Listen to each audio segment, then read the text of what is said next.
Ji dear students, now we are moving towards the joint injuries. यहाँ पे हम एक दो एग्जांपल्स के तौर पर जॉइंट की इंजरीज को पढ़ेंगे और इनमें पहली एग्जांपल जिसको हम डिस्कस करने जा रहे हैं दैट इज़ जॉइंट डिसलोकेशन। अब इसके नाम से आपको पता चल रहा है कि जॉइंट के लेवल पर अगर बोन डिसलोकेट हो जाए तो इस इंजरी को हम जॉइंट डिसलोकेशन का नाम देंगे। जैसा कि आप एग्जांपल में देख रहे हैं कि बच्चों के केस में ये आप लोगों ने सुना भी होगा कि बच्चों को इस तरह हाथ से पकड़ के नहीं उठाना चाहिए, और उसकी रीज़न क्या है कि उनकी जो हैंड की बोन्स हैं they can be dislocated out of the joint. यानी जॉइंट के अराउंड जो कैप्सूल प्रेजेंट है उस कैप्सूल का डैमेज हो सकता है, लिगामेंट की इंजरी हो सकती है और बोन वहाँ से डिस्प्लेस हो सकती है। इस डिस्प्लेसमेंट को हम जॉइंट डिसलोकेशन का नाम देते हैं। जैसे कि यहाँ पर आप रेडियल डिसलोकेशन को देख रहे हैं कि रेडियस जो है वो उस जॉइंट से डिस्प्लेस हो गई है, और यहीं से आपको इसकी काज भी पता चल जाएगी कि what will be the cause of the joint dislocation. हम उनको मज़ीद डिटेल में भी देखेंगे। तो इंट्रोडक्शन के अंदर आपने ये याद रखना है कि अगर जॉइंट के लेवल पर बोन स्लिप आउट हो जाती है अपनी प्लेस से और it leads to tearing of the muscles, tearing of the ligament और टीयरिंग ऑफ द टेंडन्स, तो इसको हम जॉइंट डिसलोकेशन का नाम देंगे। काजेस के अंदर आपने जैसे यहाँ पे देखा है कि अगर फोर्स जो है वो अप्लाई हुई या if there is any blow to the joint due to any fall, joint location can अकर।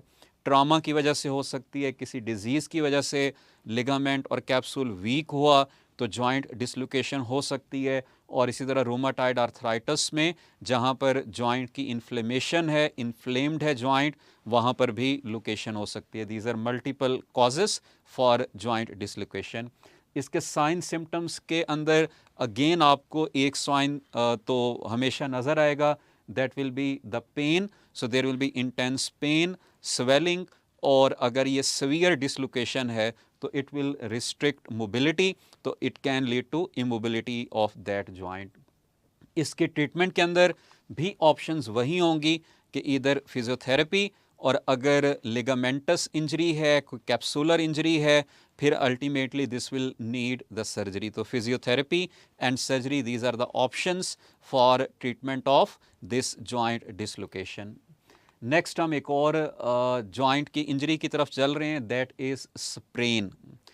अब यहाँ पर भी आपको डायग्राम से थोड़ा सा आइडिया हो जाएगा, जिसको आप दूसरे वर्ड्स में कहते हैं कि कभी पाँव में अगर मोच आ जाए तो मोच आने के दौरान if there is any injury to the ligament, if there is any damage to the ligament, तो इस इंजरी को हम क्या नाम देंगे? स्प्रेन का नाम देंगे। तो यहाँ पर हम एज एग्जाम्पल एंकल स्प्रेन को लेकर चल रहे हैं कि ये किस तरह से होगा, इसकी कॉजेज़ क्या होंगी और कैसे इसको ट्रीट किया जाएगा। तो अगेन उसी तरह से सबसे पहले इसके इंट्रोडक्शन की तरफ आ रहे हैं। Injury to the ligament is called as sprain, और इसकी कॉजेज़ में there can be over stretching और there can be fall, this can be the reasons of the sprain.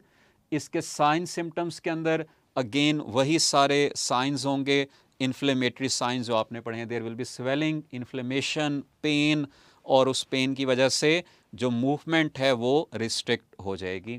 इसकी ट्रीटमेंट ऑप्शंस में भी अल्टीमेटली वही होंगी विद सम एडिशंस, कि हम आइसिंग करते हैं ताकि इन्फ्लेमेशन रिड्यूस हो जाए, फिजियोथेरेपी अप्लाई करते हैं उनकी टेक्निक्स, या ड्रेसिंग, बैंडेजेस और एस रैप्स अप्लाई करते हैं to avoid further any injury, ताकि हम उसको टाइम दें हीलिंग के लिए, लिगामेंट हील अप हो जाएं, और उसके बाद अल्टीमेटली ये सारी जो साइन सिम्टम्स हैं ये दोबारा करेक्ट हो जाएंगे, रिमूव हो जाएंगे।